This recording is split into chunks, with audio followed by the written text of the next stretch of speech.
से बढ़कर है राम ते अधिक राम कर दासाम। राम से बढ़कर राम का नाम है, राम से बड़ा राम का नाम। राम हो सकता है आपको मार दे और आप न करें, लेकिन राम का नाम लेकर अगर मरे तो निश्चित करोगे। भगवान ने रावण कुंभकर्ण को मारा नहीं करा, भगवान ने बाली को मारा तो भी नहीं करा, भगवान ने हिरण्यकश्यप को मारा ये भी नहीं करा, लेकिन जो नाम लेकर के मरा वो निश्चित कर गया। मानस प्रमाणित कर रही है, गीध अजामी गज गल काऊ और मुकुद भय हरि नाम प्रभाव। इनमें एक भी अच्छा नहीं। गीध जो मृत जानवरों का मांस खाता है, अजामी जिसका चरित्र आपने कल सुना, गणिका वेश्या जो अपना शरीर बेच करके धन कमाती, लेकिन उसके मुख से राम का नाम निकल गया तो भगवान ने उसे टाल दिया। इसलिए राम से बड़ा राम का नाम। एक चर्चा करूं, कितना बड़ा फिर प्रसंग को गति हो गया। शायद जहां तक मेरी याद है कि शायद आज शनिवार है, शनिवार है आज। हम इसलिए पूछ रहे हम भूल जाते हैं। जहां तक मुझे याद है कि शायद आज शनिवार है और शनिवार के दिन हनुमान जी की चर्चा होनी ही चाहिए। शायद इसीलिए बार बार चित्त में आ रहा, राम से बड़ा राम का नाम। थोड़ी चर्चा करके मैं आगे बढ़ता हूं। कितना बड़ा है राम का नाम। जिस समय ऋषिमुख पर्वत पर राम और हनुमान जी का मिलन हुआ तो हनुमान जी ने कहा, प्रभु आज के बाद हनुमान के जीवन की हर श्वास आपके लिए है, मेरा रोम रोम आपके लिए है, मेरे तन की एक एक बूंद खून की आपके लिए है, लेकिन इसके पहले आप मेरा एक काम कर दीजिए। बहुत ध्यान से सुनना। हनुमान जी ने कहा कि हम एक एक बूंद खून दे देंगे आपको, लेकिन उसके पहले एक काम मेरे लिए कर दीजिए। राम जी ने सोचा इससे सस्ता नौकर और कहां मिलेगा, एक काम के बदले पूरी जिंदगी दे रहा है। राम जी ने कहा एक काम कर देंगे। बोलो क्या करना है? हनुमान जी ने कहा केवल आप अपने चरणों में हमें स्थान दे दो, केवल अपने चरणों में बैठा लो। भगवान बोले नहीं हो सकता है। क्यों? बोले चरण तो हमने लखनलाल को दे रखे, चरणों में तो भैया बैठे हैं। इसलिए तो एक बार जानकी जी को लक्ष्मण जी की लड़ाई हो गई, झगड़ा हो गया, तो चरण हम आपको नहीं दे सकते। हनुमान जी ने कहा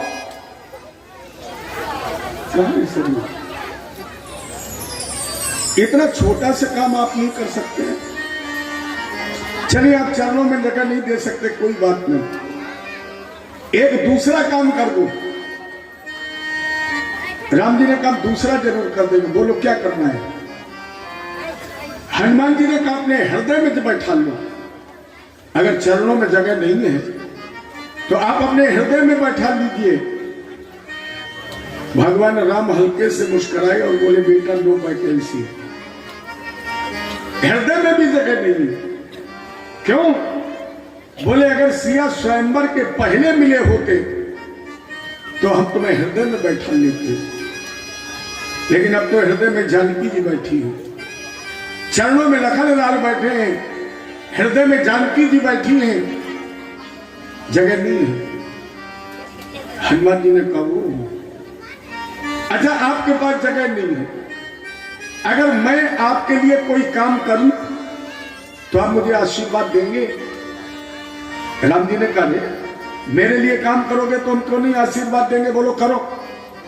तो हनुमान जी ने अपना दाहिना घुटना ऋषिमुख पर्वत पर टिकाया और अपने दोनों हाथों के 10 नाखूनों से हनुमान जी ने अपना सीना चीर दिया और बोले ठाकुर जी मेरा सीना खाली है, मेरे हृदय में बैठ जाइए। मेरे कहने का मतलब जो राम हनुमान को अपने चरणों में नहीं बैठा पाया, उस हनुमान जी ने राम को अपने हृदय में बैठा लिया और लोगों ने कह दिया, देख लो मेरे दिल के नगीने में श्री राम जानकी बैठे हैं मेरे सीने में, श्री राम जानकी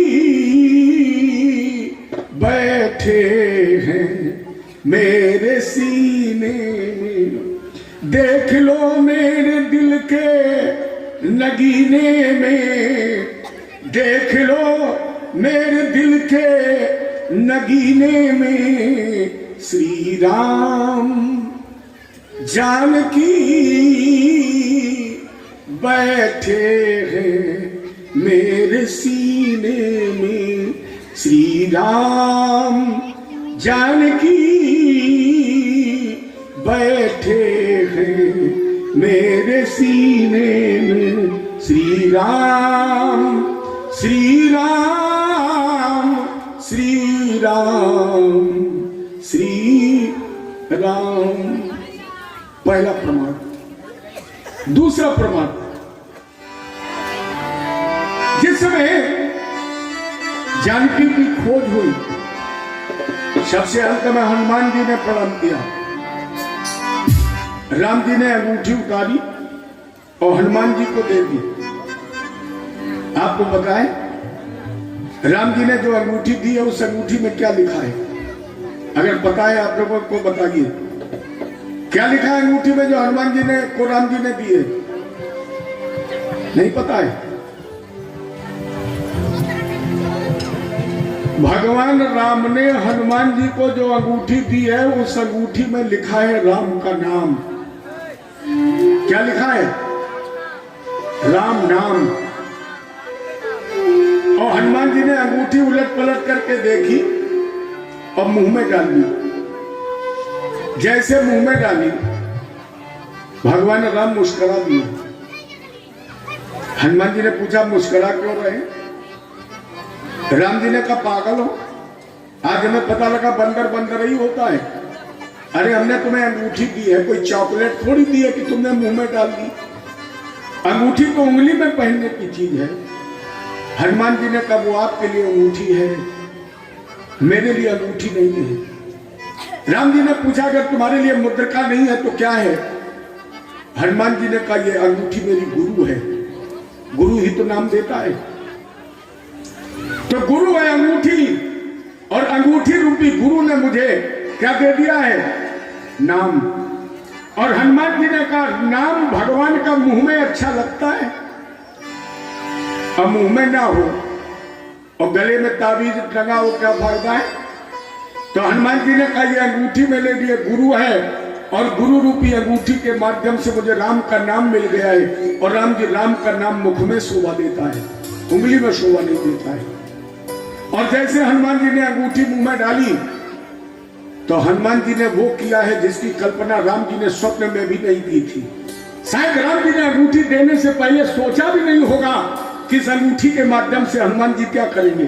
हनुमान जी ने अंगूठी मुंह में डाली और क्या किया? प्रभु मुद्रिका कहां डाली? हनुमान चालीसा में।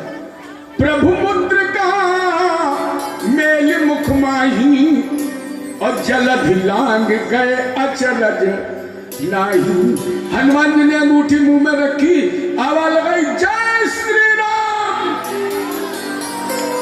और कितनी लंबी छलांग भर दी, 400 कोस की। राम का नाम मुंह में डालकर हनुमान जी ने जंप लगा दी 400 कोस की। अब आप बताइए, जो पुल बना के पार जाए वो बड़ा, कि जो छलांग लगा जाए वो बड़ा? कौन बड़ा हुआ? जो करोड़ों रुपया खर्च करके पुल बनाए, पार जाए, वो बड़ा, कि एक जंप लगाए वो बड़ा? इसलिए राम से बड़ा राम का नाम। अगर राम जी जरा भी कूदने की कोशिश करते तो हमारी समझ में हनुमान जी के का जाल डाल के ढूंढने पर तो कई किलोमीटर बह गए। ये राम के नाम की ताकत है। और केवल हनुमान नहीं, अगर इधर से हनुमान ने समुद्र पार किया है राम का नाम लेकर, तो लंका से भी समुद्र पार किया विभीषण ने भगवान राम के चरणों का सहारा लेकर। मेरे कहने का मतलब इस संसार रूपी सागर को अगर पार करना है तो या तो तेरी वाणी पर हो मेरे गोविंद का नाम, और या फिर हो गोविंद के चरण। अगर चरणों में तेरा सर होगा तो भी बेड़ा पार होगा, और तेरी वाणी पर अगर मेरे गोविंद का नाम होगा तो भी तेरा बेड़ा भाव से पार होगा। और दो में से अगर एक भी नहीं तो न जाने कितनी बार जन्मे, न जाने कितनी बार मरे। जन्मना भी पड़ेगा, मरना भी पड़ेगा। मनुष्य तन का मतलब है मुक्ति, और मुक्ति का बंधन है किसी से छूटना। मुक्ति का मतलब है छूटना, और छूटना किससे है? दो ही बंधन है पूरी जिंदगी में, केवल दो बंधन है, तीसरा कोई बंधन नहीं। पहला बंधन काम, काम के अलावा कोई दूसरा बंधन है? सुबह शाम दिन रात 24 घंटे क्या बोले काम। हमने कहा अपने भैया से कि आपने आयोजन कराया, ये ऐसा नहीं लग रहा है कि हम तो चाहते थे कि 10-15 हजार श्रोता इकट्ठे हों, लेकिन भैया बोले महाराज जी जरूर इकट्ठे होते, लेकिन काम बहुत है। ये कभी खत्म होगा? जिंदगी खत्म हो जाएगी, काम खत्म नहीं होगा। और जो कभी खत्म नहीं होगा, बहुत मर गए, हम आप भी मर जाएंगे। और जो कभी खत्म नहीं होगा, अधूरा ही रहना, उसको पूरा करने के चक्कर में क्यों पड़े? अरे कितने लोगों को काम पूरा करना है? एक मंत्र दे दूं अभी काम पूरा हो जाएगा। करना है काम पूरा? कितने लोगों को करना, जरा हाथ उठा के बताइए। काम पूरा करना है? मानोगे मेरी बात? मेरी मत मानिए। रामायण करे जहां राम तहां काम नहीं। जहां जहां राम है वहां कोई काम नहीं है। अगर जीवन का काम पूरा करना है तो राम की शरण में आ जाइए। जितने लोग बैठे हैं, क्या आपके पास काम नहीं है? आपके पास भी है। जो नहीं आए हैं उनके भी पास काम है। हम यहाँ बैठे, हमारे भी पास काम है। लेकिन जब तक हम आप ठाकुर जी से जुड़े हैं तब तक न मेरे पास कोई काम है और न तुम्हारे पास कोई। काम से थक गए और राम से जुड़ जाओ, मर जाओगे करते करते। बहुत मर गए, मत पड़ो इसको पूरा करने के चक्कर। और दूसरा, एक और दूसरा काम है आने और जाने। भैया जरा सोचिए, जग में जन्मे जब बाल भये, तब एक रही शुद्ध भोजन की। और तन में तरुणाई जब प्रकटी, तब प्रीत रही तरुणी तन की। और वृद्ध भय धन की तृष्णा, सब लोग कहे सन की सन की। और सुख मंजुल नाही मिलो कबहू, रही अंत समय मन में मन की। काम बंधन में वह कामनानाथ स्त्री बंधनम। हमारे आपके ऊपर केवल एक ही बंधन है, कामना का। और इन कामना के बंधन से अगर बचना है, कर लो प्यारे सत्संग, सुन लो भगवान की कथा। नहीं तो न जाने कितने आए और न जाने कितने चले गए। हम आप इसी तरह आएंगे और चले जाएंगे। अरे मिलती है साधुओं की संगत कभी कभी, बहुत थोड़ा समय लग गया। आज हम आप बीच में हैं, 3 दिन इधर 3 दिन उधर। आज की यह कथा बीच में है, और बीच ही की भंवर खतरनाक होती है। जो भी फंसता है व्यक्ति वो बीच में ही फंसता है। आज मौका है भैया, निकल जाओ। और न निकल गए न इधर के रहे ना उधर के रहे ना, फंसे के फंसे रह जाओगे। अब फंसे हो इसमें कोई दो राय नहीं है, बिल्कुल फंसे हो, क्योंकि ठीक 9 बजाए, 1 घंटा और हमारा आपका सत्संग रह गया। इतने हम आप फंसे हैं। और आप नहीं फंसे हो, हमारे शुक्ल जी भी फंसे हैं। क्या जो भी बैठे वो सब फंसे हैं। बगैर फंसे तो कोई बचेगा ही नहीं। कुछ अभी फंसे हैं, कुछ कल फंस जाएंगे, कुछ परसों तक फंसना तो है ही, फंसना ही है। क्यों? अब कहोगे क्यों फंसना है? कृष्ण का नाम देखा है? कृष्ण का आकार तो आपके सामने है, देख लो निहार के एक बार, जी भर के निहारो। और जी भर के निहार के तरह आंख बंद करके देखो, आपके अंदर नजर आएगा। देख लो ना एक बार उसे जी भर के देखो, और जैसे पलक बंद हो जाए बंद कर लो, तुम्हें अंदर नजर आएगा। और जब तुम्हें अंदर दिखाई पड़े तो ये देखना कि वो बाहर भी 3 जगह से टेढ़ा है और प्यारे अंदर भी 3 जगह से टेढ़ा है। और अगर वो अंदर 3 जगह से टेढ़ा वाला बैठ गया तो ये निकलेगा नहीं। एक बार बैठाल करके देख लो। कृष्ण के काट वो जो कान में राल लगी ना, बिल्कुल इस तरह। ये कौन लोग लगाते हैं ऐसा कांटा? जो मछली पकड़ते हैं। बंसी के कांटे में अगर मछली फंस जाए तो कितनी भी कोशिश कर ले, मछली तब तक निकल नहीं सकती है जब तक उसे मछुआरा निकालता नहीं है। ये भैया, अब तो कृष्ण के कांटे में फंसे ही हो, नहीं निकल पाओगे। और फिर आपको मध्य में हो। पर निवेदन इतना ही करूंगा आपसे